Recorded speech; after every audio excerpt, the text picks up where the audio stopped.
Hello friends, ఇప్పుడు ఎక్కడ చూసినా మనం ఆర్టిఫిషియల్ ఇంటెలిజెన్స్ అనే వర్డ్ని బాగా యూజ్ చేస్తున్నాం. ఈ ఆర్టిఫిషియల్ ఇంటెలిజెన్స్ని యూజ్ చేసి చాలా వరకు కంపెనీస్ వాళ్ళ పనిని చాలా సులభంగా ఇంకా వేగంగా చేయగలుగుతున్నాయి. అంతేకాకుండా ఈ ఏఐ ద్వారా వాళ్ళ ఖర్చుని చాలా వరకు తగ్గించేశారు. ఎన్నో జాబ్స్లో హ్యూమన్స్కి బదులు ఈ ఏఐ బాట్స్ని ఉపయోగించి వాళ్ళ పనిని చాలా ఈజీగా చేసిస్తున్నారు. ఫర్ ఎగ్జాంపుల్, క్యాషియర్స్, టెలికాలర్స్, ఇంకా మార్కెటింగ్ ఏజెంట్స్, ఇలా చాలా వరకు జాబ్స్ని ఏఐ ఆల్రెడీ రీప్లేస్ చేసేసింది. కానీ ఏఐ ఎంత అడ్వాన్స్ అయినా సరే కొన్ని జాబ్స్ని అవి ఇప్పటికీ రీప్లేస్ చేయలేదు. అలాంటి టాప్ 10 జాబ్స్ ఏవో ఈ వీడియోలో మనం క్లియర్గా తెలుసుకుందాం. So friends, this is Naveen Devarakonda. Welcome to my channel Naveen Devarakonda talks. వీడియోని ఎక్కడ స్కిప్ చేయకుండా ఎండ్ వరకు చూడండి. తప్పకుండా లైక్ చేయండి, షేర్ చేయండి, అలాగే సబ్స్క్రైబ్ చేయండి. Health care professionals, doctors, nurses, ఇంకా సర్జన్స్, వీళ్ళని ఏఐ ఎప్పటికీ రీప్లేస్ చేయలేదు. ఎందుకంటే రోబోటిక్ సర్జరీస్ ఇప్పటికీ మనకు అక్కడక్కడ ఉన్నా సరే హ్యూమన్స్ చేసినంత ప్రిసైజ్గా అవి ఆపరేషన్స్ని పర్ఫామ్ చేయలేవు. ఎందుకంటే ఆపరేషన్ చేసే టైంలో అప్పటికప్పుడు ఆ చేసే ప్రొసీజర్ని కానీ ఇంకా అక్కడ యూజ్ చేసే మెథడ్స్ని కానీ మార్చాల్సి ఉంటుంది. ఇలాంటి ఎమోషనల్ కీ డెసిషన్స్ని ఏఐ తీసుకోలేదు. వీటికి ఖచ్చితంగా హ్యూమన్ ఇంటర్వెన్షన్ అనేది చాలా అవసరం. అంతేకాకుండా డాక్టర్స్ కేవలం సర్జరీయే కాకుండా ఆ పేషెంట్కి ఎమోషనల్ సపోర్ట్ అనేది ప్రొవైడ్ చేస్తారు. అలాంటి ఎమోషనల్ సపోర్ట్ ఏఐ ప్రొవైడ్ చేయలేదు. ఇంకా పేషెంట్స్కి ఉన్న ప్రీవియస్ డిసీజెస్ని ఎనలైజ్ చేసి వాళ్ళకి తగ్గ మెడికేషన్ ఇవ్వడం కేవలం హ్యూమన్స్కే పాసిబుల్, ఏఐకి ఇది పాసిబుల్ అవ్వదు. సో సర్జరీ చేసే టైంలో కాంప్లెక్స్ డెసిషన్ తీసుకోవడం అనేది ఏఐకి అంత పాసిబుల్ అవ్వదు. ఎందుకంటే దానికి ఎమోషన్ అనేది ఇంకా రాలేదు. క్రియేటివ్ ఆర్టిస్ట్, రైటర్స్, మ్యూజిషియన్స్, ఇంకా విజువల్ ఆర్టిస్ట్, వీళ్ళని ఏఐ ఎప్పటికీ రీప్లేస్ చేయలేదు. ఎందుకంటే మనలో చాలా మంది ఏదో ఒక సాంగ్ విని కానీ బుక్ చదివిన తర్వాత ఏడ్చిన సందర్భాలు ఎన్నో ఉంటాయి. ఫర్ సపోజ్, ఒక రైటర్ ఒక బుక్ రాస్తున్నాడంటే తను తన పర్సనల్ లైఫ్లో జరిగిన ఎక్స్పీరియన్స్ని తీసుకొని ఆ బుక్ రూపంలో రాస్తాడు.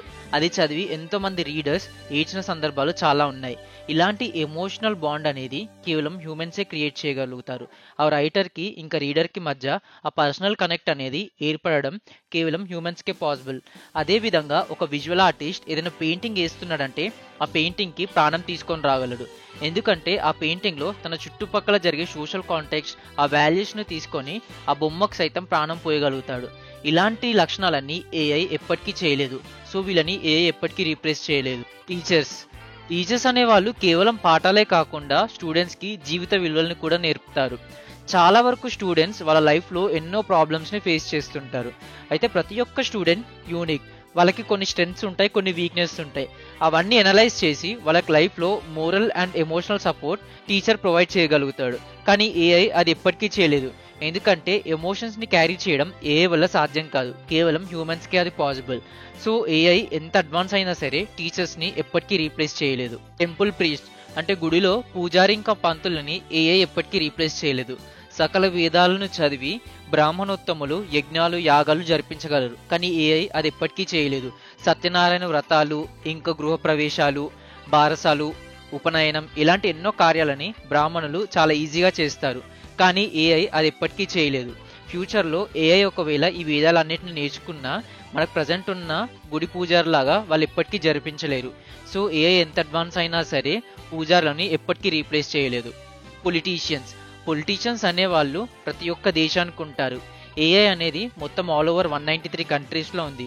అక్కడ పొలిటీషియన్స్ని అది ఎప్పటికీ రీప్లేస్ చేయలేదు. ఎందుకంటే పూర్ పీపుల్కి హెల్ప్ చేయడం, అంతేకాకుండా డిఫరెంట్ స్ట్రాటజిక్ డెసిషన్స్ తీసుకోవడం, ఇంకా పాలసీ మేకింగ్, ఇవన్నీ ఏఐకి పాసిబుల్ అవ్వదు. కేవలం అది పొలిటికల్ థియరీని ఎనలైజ్ చేసి మంచి సజెషన్స్ అయితే ఇస్తుంది, కానీ పొలిటీషియన్స్ని ఎప్పటికీ రీప్లేస్ చేయలేదు. స్కిల్డ్ వర్కర్స్ అంటే మనకి కార్పెంటర్స్, ప్లంబర్స్, ఇంకా ఎలక్ట్రీషియన్స్. ఈ వర్క్ చేయడానికి ఆ వర్క్ తెలియడంతో పాటు అక్కడ ఒక స్కిల్ కూడా ఉండాలి. ఫర్ సపోజ్, కార్పెంటర్ ఒక డోర్ని చేస్తున్నాడంటే దాని వెనకాల ఏ వుడ్ యూజ్ చేయాలి, ఇంకా స్క్రూస్ ఎంత సైజ్ యూజ్ చేయాలి, ఇవన్నీ ఏఐకి అంత ఎగ్జాక్ట్లీ తెలియదు. అలాగే ఎలక్ట్రీషియన్ ఏదైనా హౌస్ వైరింగ్ చేస్తున్నాడంటే అక్కడ ఏ టైప్ ఆఫ్ కేబుల్ వాడాలి, ఇంకా ఎర్తింగ్ రాకుండా ఉండడానికి ఎలాంటి ప్రొటెక్షన్ యూజ్ చేయాలి, ఇలాంటి ఎన్నో విషయాలు కేవలం స్కిల్ ద్వారా వస్తాయి. అది ఏఐకి థియరిటికల్గా పాసిబుల్, కానీ ప్రాక్టికల్లీ అది ఇవి ఇంప్లిమెంట్ చేయలేదు. సో స్కిల్ వర్కర్స్ని ఫ్యూచర్లో ఏఐ అస్సలు రీప్లేస్ చేయలేదు. అన్నిటికంటే most and majorly important farmers అనేవాళ్ళు కేవలం పొలంలో ఏదో పంటను పండించడం కాదు, అక్కడ సాయిల్ యొక్క క్వాలిటీని ఎలా చూడాలి, ఏ భూమిలో ఏ పంట వేస్తే ఎంత దిగుబడి వస్తుంది, ఇలాంటి విషయాలన్నీ ఫార్మర్స్కి చాలా బాగా తెలుసుంటాయి. ఎందుకంటే ఎన్నో ఏళ్ళ నుంచి వాళ్ళు వ్యవసాయం చేస్తూ ఉంటారు. ఏఐ ఆ సాయిల్ టైప్ని అనలైజ్ చేయగలుగుతుంది, కానీ అక్కడ ఏ పంట పండుతుంది, ఏ టైంలో వాటర్ వేయాలి, ఇవన్నీ ఏఐకి ఇంకా అంత అడ్వాన్స్డ్ స్టేజ్లో లేదనమాట. సో ఫార్మర్స్ని ఏఐ ఎప్పటికీ రీప్లేస్ చేయలేదు. ఎంత అడ్వాన్స్డ్ టెక్నాలజీ వచ్చినా సరే ఫార్మర్స్ అనేది ప్రతి ఒక్క కంట్రీకి బ్యాక్ బోన్ అనే చెప్పాలి. ఎమర్జెన్సీ రెస్పాండర్స్ అంటే ఫైర్ ఫైటర్స్, పోలీస్, ఇంకా పారామెడిక్ స్టాఫ్ వీళ్ళు చాలా ఇంపార్టెంట్. ఎందుకంటే ఏ విపత్తు సమయాలలో కూడా వీళ్ళు చాలా ముందుంటారు.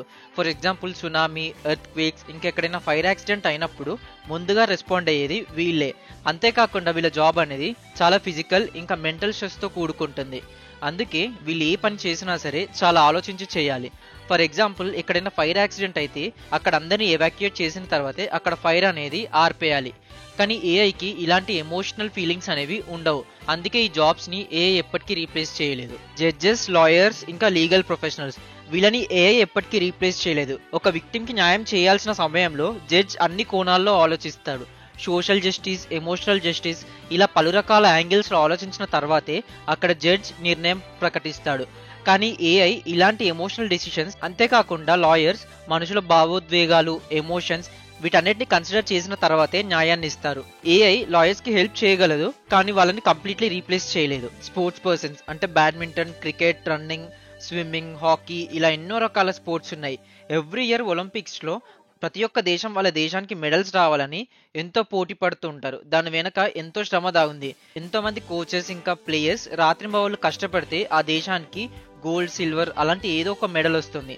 కానీ ఏఐ ఈ స్పోర్ట్స్ పర్సన్ ని ఎప్పటికీ రీప్లేస్ చేయలేదు. ఎందుకంటే ఫిజికల్ ట్రైనింగ్ ఇంకా మెంటల్ స్ట్రెస్, ఆ గ్రౌండ్ లో ఉన్న మెలకువలు ఏఐ ఎప్పటికీ తెలుసుకోలేదు. ఈ స్పోర్ట్స్ ఫీల్డ్ లో ఏఐ అసలు ఎప్పటికీ అడుగు పెట్టలేదు. సో మీరు గనక స్పోర్ట్స్ లవర్ అయితే ఇలాంటి ఫీల్డ్ ని చూస్ చేసుకోవడం బెస్ట్ అనేది నా ఉద్దేశం. షెఫ్స్ కొత్త రకాల వంటల్ని సృష్టించడంలో మనిషికి మనిషే సాటి. ఎందుకంటే ఏదో ఒక ప్రయోగం చేసి న్యూ డిషెస్ ని కనిపెట్టడం మనిషి యొక్క ప్రత్యేకత. ఏఐ ఇలాంటి డిషెస్ ని ఎప్పటికీ ప్రిపేర్ చేయలేదు. అది ఆల్రెడీ ఉన్న ఎగ్జిస్టింగ్ డిషెస్ ని వండడంలో హెల్ప్ చేస్తుంది. ఏదైనా కొత్తగా ప్రిపేర్ చేయాలంటే ఏఐకి అది సాధ్యం కాదు. షెఫ్స్ అనే వాళ్ళు ప్రతి ఒక్క పర్సన్ యొక్క టేస్ట్ ని తీసుకొని వాళ్ళకి నచ్చిన విధంగా ఆ డిష్ ని కస్టమైజ్ చేసి ప్రజెంట్ చేస్తారు. అది చెఫ్స్ ప్రత్యేకత.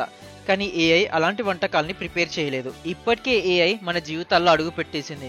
మనకి ఏదైనా విషయం తెలియకపోతే వెంటనే ఏఐని అడిగేస్తున్నాం. సో రానున్న రోజుల్లో ఏఐ ప్రభావం ఇంకా గట్టిగా ఉండబోతుందనేది నా ఉద్దేశం.